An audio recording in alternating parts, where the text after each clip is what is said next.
Hi guys, welcome to HardReset.Info channel. Today I have TECNO Phantom V Flip and I want to show you how manage your Google passwords on this device. To manage it, open Google Chrome application, tap on three dots on the right corner and there choose settings. In it, we must tap on our password manager selection and there we have password which our smartphone remember, in this case to our Google account. We can click there. Now we must enter our settings because to manage our password we need to have our lock screen to smartphone and we must set it fast right now. We can set fast pattern.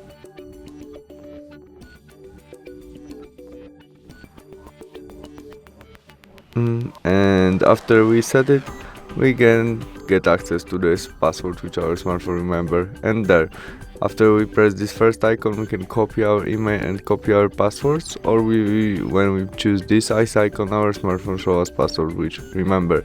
You can also share this password and email to someone by this icon, or we can edit it by tap on edit and write something in username, passwords and note selection.